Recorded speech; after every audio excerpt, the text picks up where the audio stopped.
Maite wore green high-top Converse with a heart she had hand-drawn on the right toe because they represented her love of nature. Camilla's got these shoes. Can you show these shoes, please? Wore these every day. Green Converse with a heart on the right toe. These are the same green Converse on her feet that turned out to be the only clear evidence that could identify her after the shooting. How about that?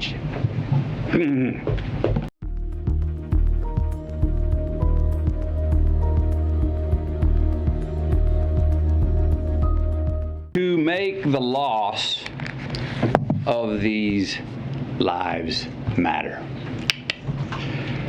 My wife and I,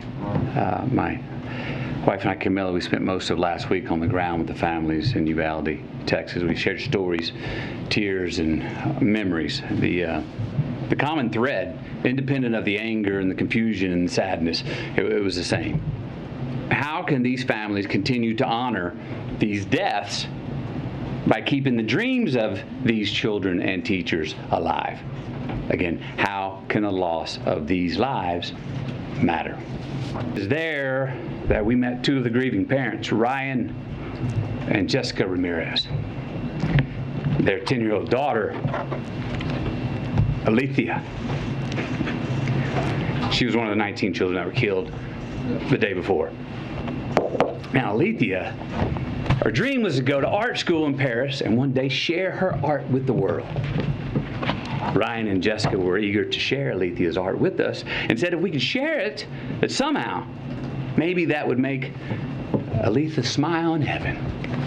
They told us that showing someone else Alethea's art would in some way keep her alive.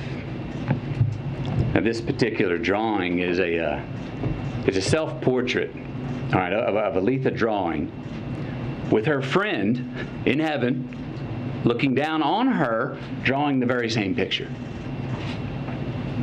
Her mother said of this drawing, she said, you know, we never really talked to her about heaven before, but somehow she knew. Alethea was 10 years old.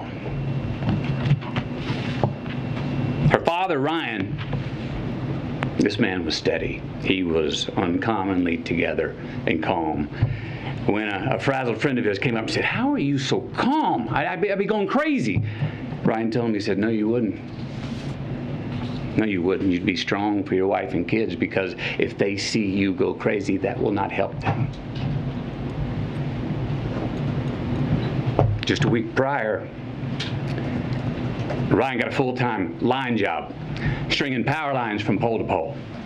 And every day since landing that well-paying full-time job, he reminded his daughter Alethea. He said, girl, Daddy gonna spoil you now. Told her every single night.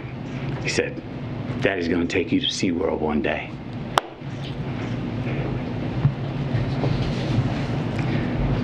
But he didn't get to spoil his daughter. Alethea, she did not get to go to SeaWorld. We also met Anna and Danilo, the mom and the stepdad of 9-year-old Maite Rodriguez. Now, Maite wanted to be a marine biologist. She was already in contact with Corpus Christi University of A&M for her future college enrollment. 9 years old. Maite cared for the environment so strongly that when the city asked her mother if they could release some balloons into the sky in her memory, her mom said, oh no, Maite wouldn't want to litter. Maite wore green high-top Converse with a heart she had hand-drawn on the right toe because they represented her love of nature. Camilla's got these shoes. Can you show these shoes, please? Wore these every day. Green Converse with a heart on the right toe. These are the same green Converse on her feet that turned out to be the only clear evidence that could identify her after the shooting. How about that? Maite wrote a letter. Her mom said if Maite's letter could help someone accomplish her dream, that then her death would have an impact. And it would mean her dying had a point, and was it pointless? That it would make the loss of her life matter. The letter reads, Marine biologist, I want to pass school to get to my dream college. My dream college is in Corpus Christi by the ocean. I need to live next to the ocean because I want to be a marine biologist. Marine biologists study animals and the water. Most of the time I will be in a lab. Sometimes I will be on TV.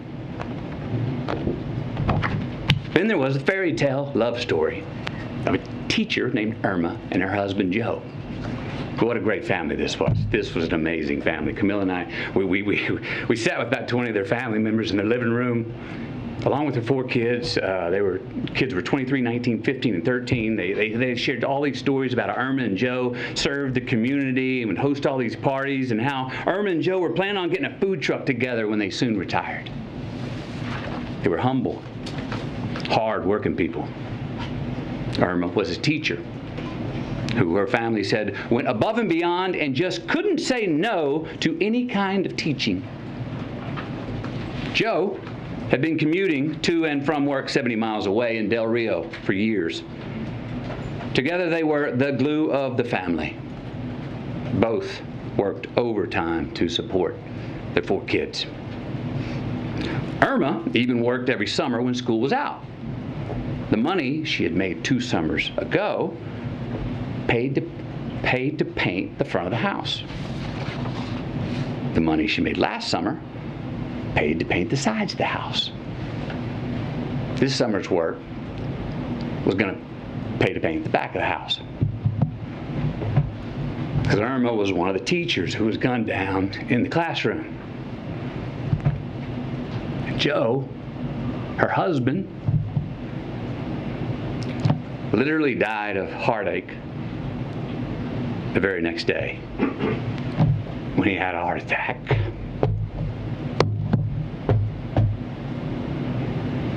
They never got to paint the back of their house.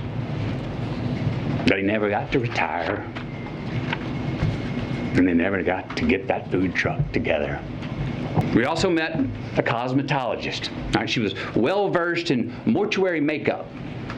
That's the task of making the victims appear as peaceful and natural as possible for their open casket viewings. These bodies were very different. They needed much more than makeup to be presentable. They needed extensive restoration. Why? Due to the exceptionally large exit wounds of an AR-15 rifle. Most of the body so mutilated that only DNA test or green Converse could identify them.